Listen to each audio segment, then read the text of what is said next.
Hello United fans, welcome to the United Report, your go-to source for the latest news, match updates and transfer stories straight from Old Trafford. Manchester United boss RUBEN AMORIM took aim at his players for their unacceptable 3-1 home loss to Brighton, who he admitted were comfortable at Old Trafford. The Red Devils looked to have turned a corner after a spirited 2-2 draw against league leaders Liverpool earlier this month before late heroics from Amad Diallo helped them beat Southampton 3-1 in midweek, but they were well off the pace against the Seagulls. United were at 6s and 7s early on in the game as Yankuba Minte was able to tap in with ease after Kaoru Mitoma raced clear before Bruno Fernandes equalised from the spot. Mitoma then made it 2-1 before Jorginho Rutter added a third on a sorry afternoon for the club. The team have now lost 10 matches, the quickest they have reached double figures for defeat since the 1989-90 season, with United now 13th in the Premier League table and closer to the bottom three than the top 3-4. AMORIM was fuming after the game, suggesting his players had repeated mistakes from previous games by suffering goals where we cannot suffer. Another loss at home.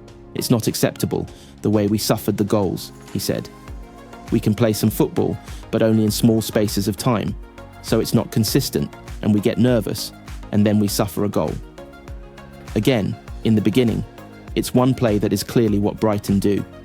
Then it's really hard to turn things around. We get really anxious, really nervous, and they were better again. Brighton were comfortable. We tried to get back into it, but with not very good football. You can see this game, and remember Bournemouth and Nottingham Forest, where we were in the game, and suffer goals where we cannot suffer. Then it's really hard for everybody. We lost again at home. It's not acceptable. We need to change that, and change fast. United's loss was compounded by a woeful mistake by goalkeeper Andre Onana, who came out to collect a low cross before fumbling it and allowing Rutter an easy tap-in into an open goal. AMORIM did not attempt to defend the Cameroonian keeper, and while he did not linger for too long on his error, he insisted the team could not afford to end a match in that manner. I think you felt it in the stadium, but we cannot end the game like that. Everybody out of position, so we have to end the game in a different way. No matter the result, we have to be a different team in all aspects. AMORIM gave an eye-opening response when asked if United's struggles would continue, as he admitted the team would suffer as they adapt to his methods.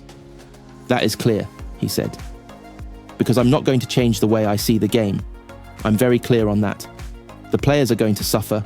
I'm sorry, the fans are going to suffer. I have one way of doing things. I know it's going to bring results. But we have to suffer these moments. I think it's very clear for everybody what we are going to do.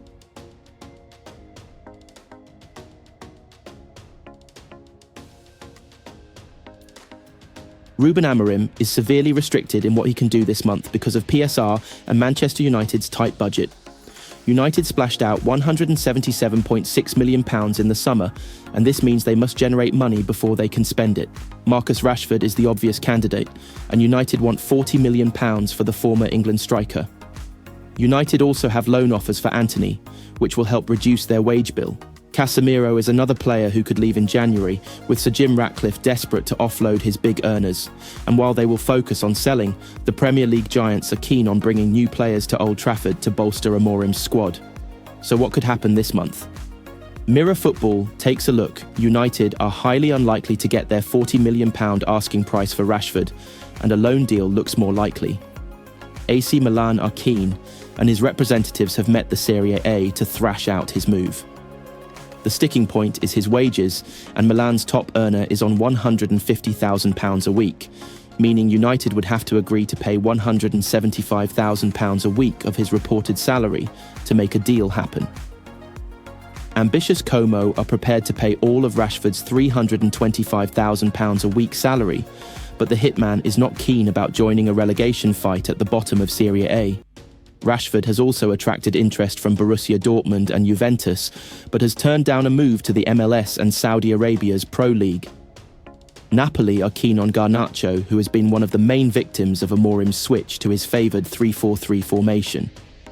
The Argentina winger has started just 5 of AMORIM's first 13 games in charge of United, and he axed him from his squad completely for last month's derby win over Manchester City. This has alerted Napoli, and they are looking for a wideman, because Georgia star Ivica Kvaratskhelia is joining Paris Saint-Germain. United are in no mood to sell Garnacho if Napoli did make an offer this month, but their interest reflects the new uncertainty over his future. Garnacho, 20, has managed just 1 goal and 1 assist, as he has struggled to adapt to life under AMORIM. Real Betis are leading the chase for Antony, who looks set to leave Old Trafford on loan this month. Antony has been a massive flop since his £86 million move from Ajax in 2022, and United are keen to offload the winger who earns a reported £200,000 a week. The Brazilian's agent Junior Pedroso claims he has been inundated with calls from prospective clubs and said, "Many clubs have approached us for Antony's move." Olympiacos were also keen on landing Antony, but it is understood he is not keen on moving to Greece. The Brazil midfielder is one of United's 2 top earners on a reported £375,000 a week, and this has blocked their attempts to offload him. The 32-year-old has 18 months left on his contract, and interest from Galatasaray failed to materialise into a move in the summer. There is interest from Saudi Arabia and the MLS, but Casemiro will not leave unless his wages are matched by his new club, and United Eriksen is set to leave on a free in the summer when his contract expires, and United would accept a discounted fee for the Danish playmaker this month. Eriksen, who turns 33 next month, faded from prominence last season under Erik ten Hag, and that decline has continued this season. Like Eriksen, Lindelof is due to leave on a free in the summer when the Swedish defender will be out of contract. Again, United would be interested in receiving any transfer sum they could get next month to help get round PSR, but AMORIM feels he needs a top-class left-back to operate in his 3-4-3 formation, and his eyes have turned to his former wonderkid, Nuno Mendes. Mendes spent a season under AMORIM at Sporting as a teenager before he joined Paris Saint-Germain in 2021. The Portuguese star has just under 18 months left on his PSG contract and has turned down their offer of a new deal, alerting United. PSG may have to sell to avoid losing him for nothing in 2026, and this may be a deal for the summer. This remains a dream for AMORIM, and it is highly unlikely the Sweden hitman will be reunited with his old Sporting Lisbon boss this month. Gyökeres is one of the hottest strikers in Europe, and Sporting have slapped an £83 million release clause on his head, although it is understood they would accept between £62 million and £70 million for their most prized asset.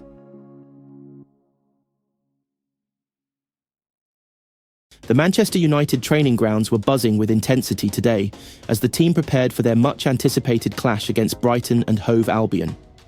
Under the leadership of their new head coach, RUBEN AMORIM, the squad displayed focus and determination as they aimed to bounce back from recent setbacks and regain momentum in their Premier League campaign. AMORIM, known for his tactical ingenuity and disciplined approach, has wasted no time in stamping his authority on the team. His session today emphasised high pressing, quick transitions, and defensive organisation key strategies to counter Brighton's fluid style of play. Players were seen engaging in small-sided games that focused on maintaining possession under pressure, a drill that AMORIM personally oversaw. He was particularly vocal, urging his midfielders to be sharper with their passes and encouraging the wingers to exploit the wide spaces. Surprisingly, Raphael Varane and Anthony Martial were conspicuously absent from the session. Sources close to the club suggest that AMORIM has decided not to include the duo in the squad for this match, citing tactical reasons and a desire to maintain squad discipline. Varane's exclusion raised eyebrows, as his experience and defensive solidity would typically be an asset against a side like Brighton. Meanwhile, Martial's inconsistency in recent weeks might have influenced AMORIM's decision to give others a chance to prove their worth. With Varane and Martial out of contention, AMORIM is expected to field a younger, more dynamic lineup. Harry Maguire and Lisandro Martinez were seen working as a central defensive pair, while Rasmus Højlund and Marcus Rashford looked sharp during attacking drills, suggesting they will lead the line. AMORIM is also rumoured to be considering a tactical shift to a 4-3-3 formation, a setup he used effectively at his previous club, Sporting CP. The system would allow Bruno Fernandes more freedom to dictate play while offering defensive stability in the midfield, with Casemiro and Sofiane Amrabat. Brighton, under Roberto De Zerbi, have been one of the league's most entertaining sides, known for their attacking football and resilience. AMORIM, aware of the challenge ahead, reportedly held a detailed analysis session with the team, breaking down Brighton's key players and tactics. Players such as Kaoru Mitoma and Evan Ferguson were highlighted as major threats, with specific instructions given to the full-backs and midfielders on how to neutralise their impact. Despite the notable absences and the pressure of the upcoming match, the mood at Carrington was positive. The players appeared united and eager to impress their new boss, with Marcus Rashford summing up the atmosphere in a post-training interview. Manchester United will host Brighton at Old Trafford later today, and all eyes will be on AMORIM's first major test as head coach. Fans will be hoping his tactical acumen and bold decisions pay off as the Red Devils look to secure a much-needed victory. The stakes are high, and the stage is set for an electrifying encounter. Manchester United striker Joshua Zirkzee has been reprimanded by the FA, but avoided a ban. The Dutch striker celebrated somewhat controversially after Ahmad's late heroics secured the Red Devils a 3-1 comeback win against Southampton on Thursday night. Zirkzee made an important contribution off the bench 5 days on from notching the winning penalty in the FA Cup shootout success over Arsenal. But after Ahmad's third goal secured all 3 points, the ex-Bologna star turned to the Stretford end and grabbed his crotch in a suggestive fashion. A similar gesture saw Jude Bellingham handed a 1-game ban and £25,000 fine after England beat Slovakia at Euro 2024, leading to fears that Zirkzee could face a similar punishment. However, the FA have opted against taking action. A statement read, "As guidance, we have issued Joshua Zirkzee with a reminder of his responsibilities, and he will face no further action." United's win over the Premier League's bottom club has them 13th in the table ahead of their meeting with Brighton on Sunday, with RUBEN AMORIM admitting there will be more ups and downs before the season is over. "I think it's going to be hard until the end of the season," AMORIM said. "It's going to be a little bit that roller coaster. Then it depends on the time you have to train. We are still in the Cup and we have UEFA games for the Europa League. Then it's important also to focus on next Thursday when Rangers visit Old Trafford to win and to try to be in that top 8. In that way, you can take 2 games from the schedule and have a full week, so we are trying to do everything at the same time. We had 7 trainings together in 14-15 games. It's really hard, but we have to continue and try to win it. Sometimes playing good, sometimes playing bad. We will try to win games."